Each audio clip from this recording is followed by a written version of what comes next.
Hello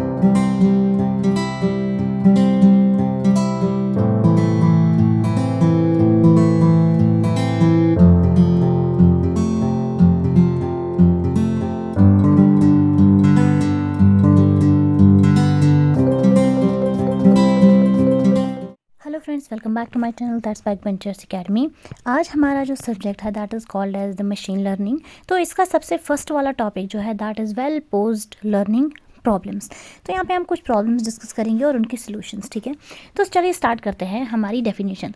well posed learning problem किसको बोलते हैं? अगर इसकी फॉर्मल डेफिनेशन देखेंगे तो हम ऐसा बोल सकते हैं, एक प्रोग्राम जो है कंप्यूटर का प्रोग्राम, हम बोल सकते हैं कि वो सीखता है किससे? अपनी एक्सपीरियंस से। एक्सपीरियंस को रिप्रेजेंट ई से करते हैं। वो एक्सपीरियंस से कब सीखेगा? जब वो कोई काम करेगा, कोई टास्क करेगा, टास्क को रिप्रेजेंट ई से करते हैं। और उसके बाद होती है उसकी परफॉर्मेंस मेजर, कि वो क्या परफॉर्म कर रहा है, ठीक कर रहा है, गलत कर रहा है, उसको रिप्रेजेंट पी से करते हैं। तो वेल पोज्ड लर्निंग प्रॉब्लम को अंडरस्टैंड करने के लिए इसको ब्रेक डाउन किया गया है 3 इंपॉर्टेंट कंपोनेंट्स में। पहला टास्क, दूसरा परफॉर्मेंस मेजर, तीसरा एक्सपीरियंस, ठीक है। टास्क को हम टी से रिप्रेजेंट करते हैं, परफॉर्मेंस मेजर को हम पी से रिप्रेजेंट करते हैं और एक्सपीरियंस को हम ई से रिप्रेजेंट करते हैं। तो इन चीज़ों को हम एग्जाम्पल्स से अंडरस्टैंड करते हैं। चलिए कुछ एग्जांपल्स लेते हैं। पहली example, learning to play checkers. Checkers हमारे पास जस्ट लाइक चेस गेम होती हैं। तो एक कंप्यूटर जो है वो अपनी परफॉर्मेंस एबिलिटी को इंक्रीज़ कर सकता है अगर वो क्या करेगा, जीतेगा। जब वो चेकर्स को प्ले कर रहा है तो उसमें अगर उसने विन किया, तो इसको एक्सप्लेन करने के लिए हम 3 यही चीज़ें करते हैं, टास्क, परफॉर्मेंस और एक्सपीरियंस। यहाँ पे टास्क क्या है? गेम को खेलना, ये इसका टास्क है। परफॉर्मेंस क्या होगा? कितनी परसेंटेज है जिसमें ये गेम जीत रहा है अपने अपोनेंट से। अगर ज़्यादा परसेंटेज है दैट मीन्स ज़्यादा करेक्टली सिस्टम काम कर रहा है। एक्सपीरियंस इसको कैसे होगी? जब ये बार बार प्रैक्टिस करेगा इस गेम को खेलने की, तो उसकी वजह से इसको काफ़ी एक्सपीरियंस हो जाएगी। Second, hand writing recognition. देखो हमारे पास जब हम हैंड से कोई चीज़ लिखते हैं तो हमारे पास डिफरेंट ऐप्स हैं। जब हम स्कैन करते हैं उन ऐप्स से तो हमारा हाथ का लिखा हुआ कंप्यूटर रीडेबल फॉर्मेट, मतलब वर्ड फाइल में हमारा कन्वर्ट हो जाता है, ठीक है।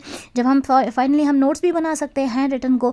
तो हमारे पास ये जो काम है हैंड राइटिंग रिकॉग्निशन बहुत सारी जगहों पे काम आता है, जैसे पोस्टल एड्रेस को रीड करने में, बैंक फॉर्म्स वगैरह में। इन चीज़ों में ये काफ़ी ज़्यादा हेल्पफुल है ये प्रोसेस। अब यहाँ पे टास्क क्या है?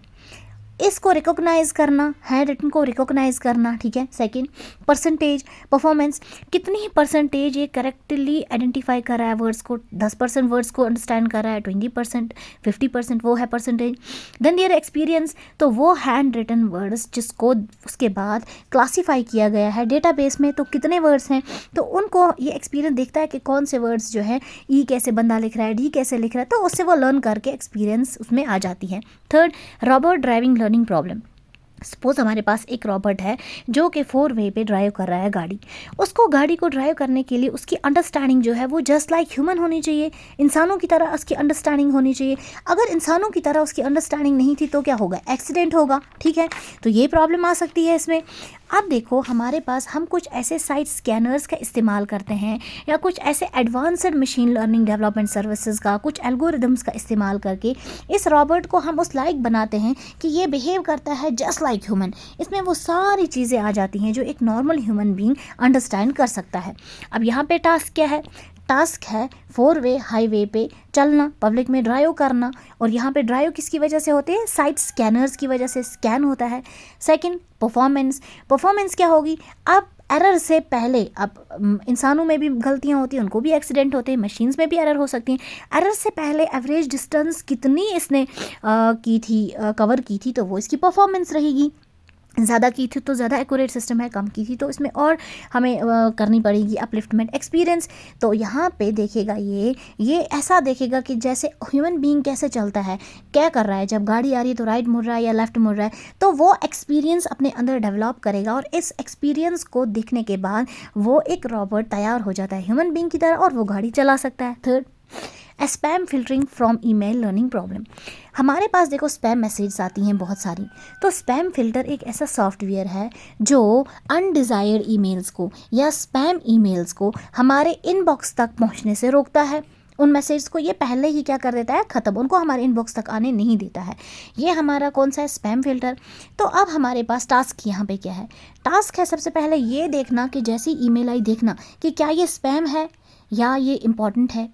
सेकंड, परसेंटेज, इसकी परफॉर्मेंस, कितनी परसेंटेज ऑफ ईमेल्स इसने करेक्टली आइडेंटिफाई की ये स्पैम है, कितना इसने करेक्ट आंसर दिया, तो वो उसकी परसेंटेज ऑफ परफॉर्मेंस रहेगी।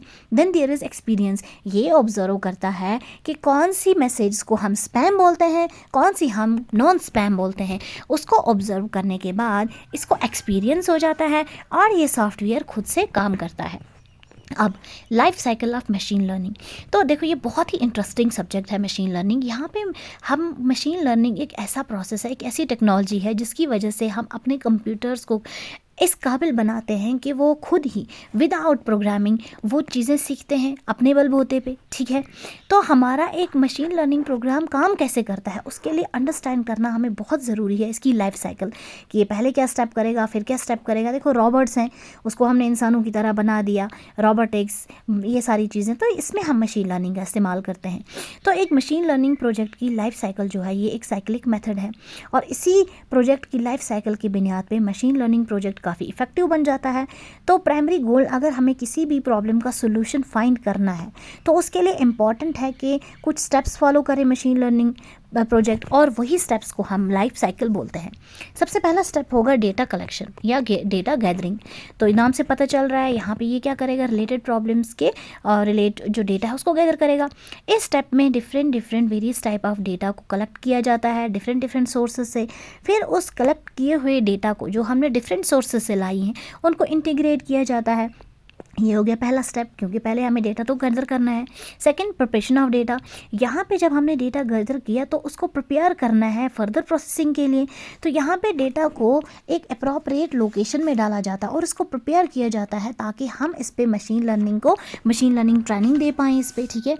तो अब इस स्टेज में क्या होगा, इस स्टेज में हम तमाम डेटा जो भी कलेक्ट किया है उसको हम कंबाइन करते हैं और एक ऑर्डर देते हैं। देखो यहाँ इस स्टेज को हमने दो हिस्सों में, दो पार्ट्स में डिवाइड किया। पहला डेटा एक्सप्लोरेशन, दूसरा डेटा प्रोसेसिंग।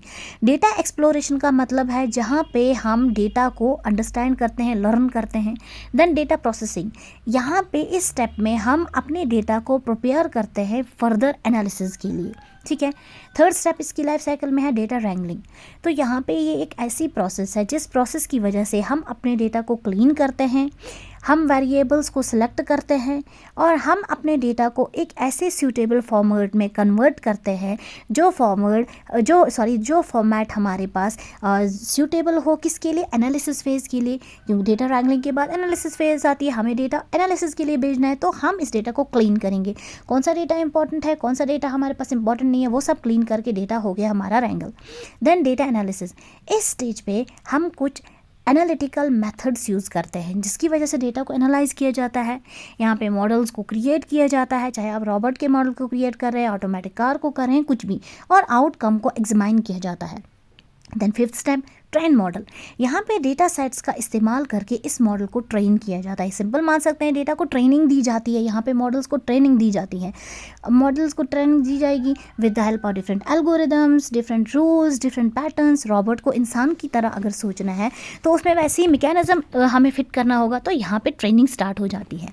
टेस्ट मॉडल, अब हमने मॉडल बनाया, पहले डायरेक्टली तो हम इम्प्लीमेंट नहीं करेंगे मार्केट में, रॉबोट बनाया और डायरेक्टली उसको सड़क पे तो नहीं छोड़ देंगे तबाही के लिए, उसको पहले हम टेस्ट करेंगे। तो देखेंगे कि कितने % ये काम कर रहा है, 50%, 60%, 70%, क्या ये अच्छी तरह से काम हो रहा है। मैंने एग्जाम्पल रॉबोट की दी, अगर ये अच्छे से काम करेगा तभी हमें इसको करना पड़ेगा यूटिलाइज, अगर नहीं तो इसमें और अपलिफ्टमेंट की ज़रूरत है।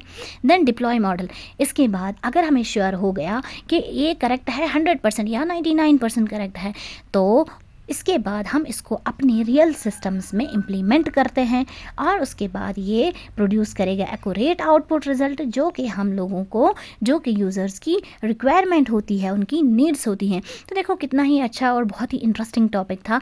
इस सब्जेक्ट में हम बहुत इंटरेस्टिंग चीज़ें सीखने वाले हैं।